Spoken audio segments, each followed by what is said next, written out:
She banged on my door so hard it shook the frame. Before I could even pull it open, she yelled, "You're trespassing. This house is not yours anymore." Her voice cut through the hallway like a siren. I froze for a second, confused, because the mortgage was fully paid, and my name was on every paper. Yet she stood there, with a clipboard and this smug smile, like she enjoyed watching my face drop.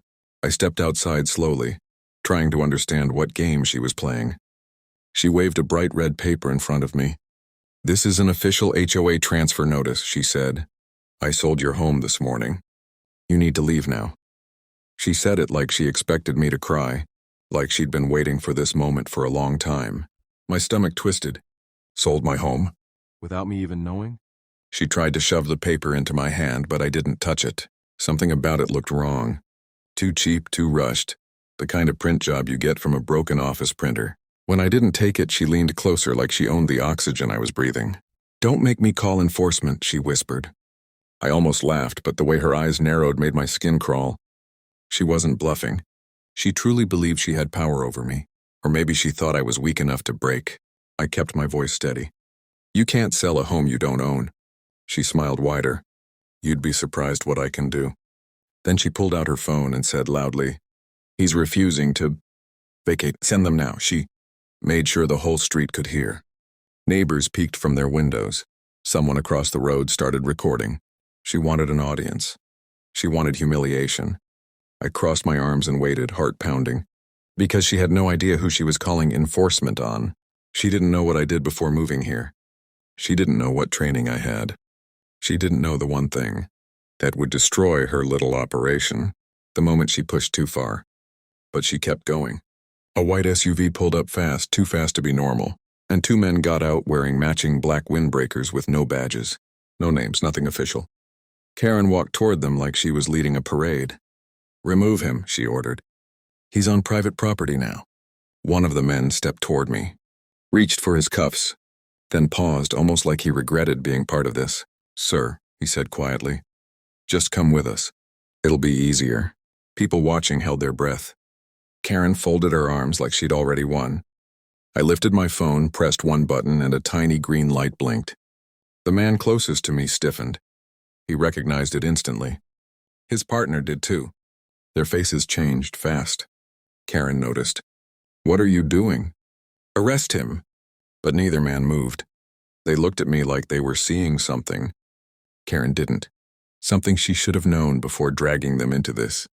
I took one step closer, lowered my voice, and said the line that made both of them freeze on the spot. "You two really want to impersonate law enforcement? In front of the guy who trains them?" Karen's smile cracked, and for the first time she looked scared. She stumbled back like the ground under her feet suddenly tilted. "Well, what are you talking about?" She snapped, but her voice wasn't firm anymore. It shook. The two fake officers didn't even look at her. They kept their eyes on the blinking light in my hand, the one detail they never expected to see. One of them whispered to the other, "He's got a training beacon." "This is bad." Karen didn't understand, but she knew she was losing control. She marched up to them and hissed, "Do your job. I hired you." Both men shot her a warning look, and she shut her mouth fast, like she'd just said something she shouldn't have said in public. The neighbors leaned closer. Phones came up. The entire street was locked on her now, not me. I stayed calm because that was the part she never predicted. She thought she could rattle me, force me to panic, maybe even drag me off my own porch before anyone understood what was really happening.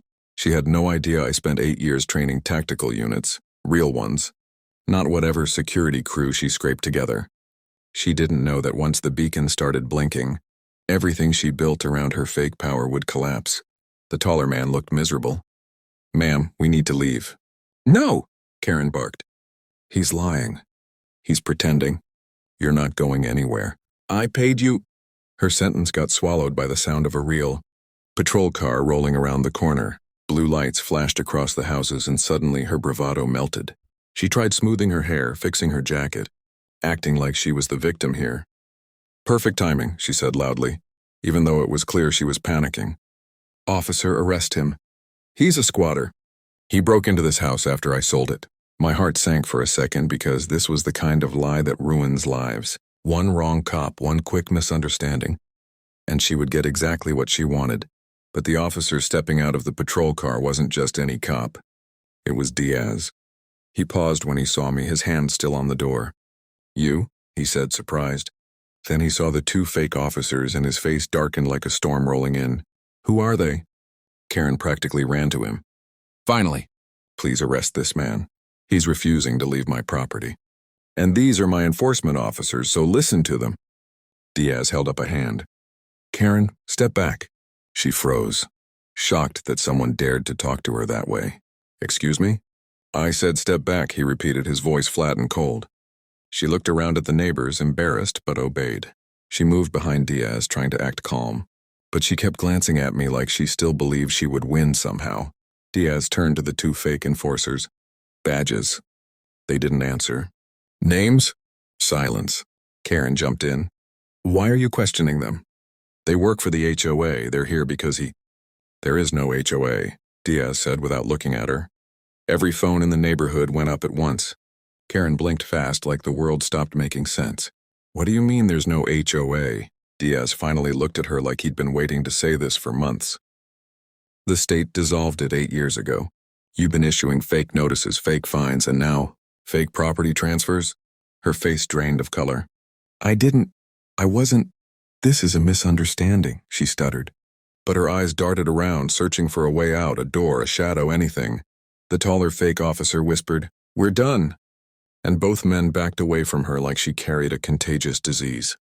Karen grabbed Diaz's arm. "Listen to me." "He's dangerous. He threatened me. I didn't know he was some trainer or soldier or whatever he's pretending to be." Diaz glanced at my blinking beacon, then at her. "Karen, he's not pretending." He stepped closer to her. "And you're in serious trouble." She tried to speak, but her voice broke. "You don't understand. This isn't my fault. I didn't start this. I was told the house was—" Diaz raised an eyebrow. "Told by who?" She swallowed hard. I saw it in her eyes. She was hiding something bigger, something she didn't want exposed, something that made her look at me with a kind of fear that didn't come from losing control, but from the fear of being caught in a game she didn't fully control anymore. "Karen," I said quietly, "who sold you my house?" Her lips trembled, and the answer she whispered almost made Diaz step back. "It wasn't me," she said. "There's someone else. Someone who told me you'd be gone by today."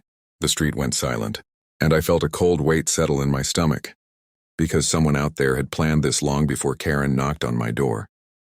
Karen's eyes darted around like she expected someone to jump out of the shadows. "I wasn't supposed to be here alone," she whispered. "He promised he'd handle everything. He said you'd already be gone by the time I arrived." Diaz stepped closer. "Who told you that?"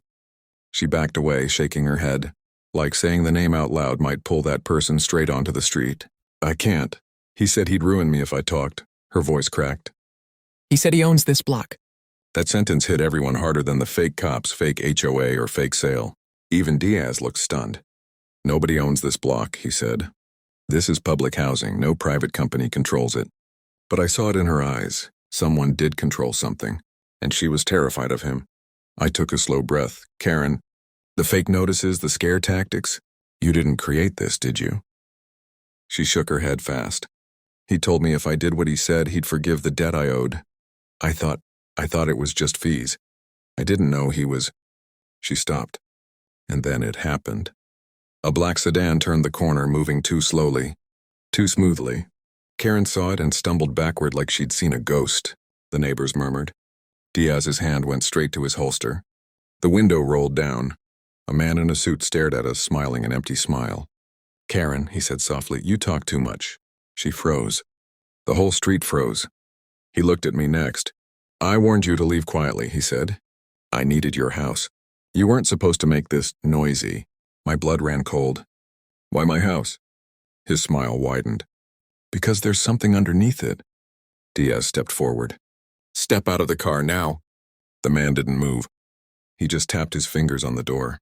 "Officer Diaz, I wouldn't do that. There are files in your station that say you owe me a favor." Diaz's jaw clenched. "Those records were sealed years ago." "Oh," the man said calmly. "I unsealed them." The threat hung in the air like poisonous fog. But I didn't flinch. I lifted the beacon again, holding it where he could see. He finally blinked just once, and that tiny reaction told me everything. He knew exactly what it meant. He knew the moment it activated, every unit within range got pinged. Real units, federal ones, the kind you don't bribe, threaten, or unseal anything on, and right on cue. Sirens echoed in the distance. Not one, not two, a whole line of them. The man's smile collapsed. "You idiot," he said to Karen. "You brought him out here?" Karen stumbled back, shaking uncontrollably. "I didn't know who he was." The sirens grew louder, closer, surrounding the block. Diaz stepped away from the car just as 3 unmarked SUVs boxed it in. Doors flew open. Agents poured out, real ones. No fake jackets. No missing badges. The man in the sedan tried to lock his doors, but it was too late. They pulled him out in seconds. One agent shouted, "We've been tracking his real estate ring for months." "Good work, Sergeant." He nodded at me. Karen gasped. "Sergeant?" She looked at me with this hollow, broken expression, realizing she'd spent weeks bullying the one person she should have never messed with. The agents dragged the man away. Diaz turned to Karen. "You're under arrest too." She didn't fight. She didn't scream. She just kept whispering, "I didn't know. I didn't know." As they put her in the patrol car, she looked at me one last time. "I never meant for it to go this far." I didn't answer. Some things don't need answering. When the cars pulled away and the street grew quiet again, the neighbors slowly came out. Some patted my shoulder. Some apologized for believing her lies. Diaz gave me a small nod, the kind that said everything without words. I stepped back into my home. My home. Safe, quiet, mine again. And as I closed the door, I whispered the one line that went viral later when the neighbors' videos hit the internet. I fought for this country. I'm not letting anyone take my land without a fight. The house felt different that night. Lighter. Free. Karen's fake empire was gone. The real criminal was in chains. Justice had landed harder than anyone expected. And I finally slept knowing my home and the people watching understood exactly what freedom meant. The end.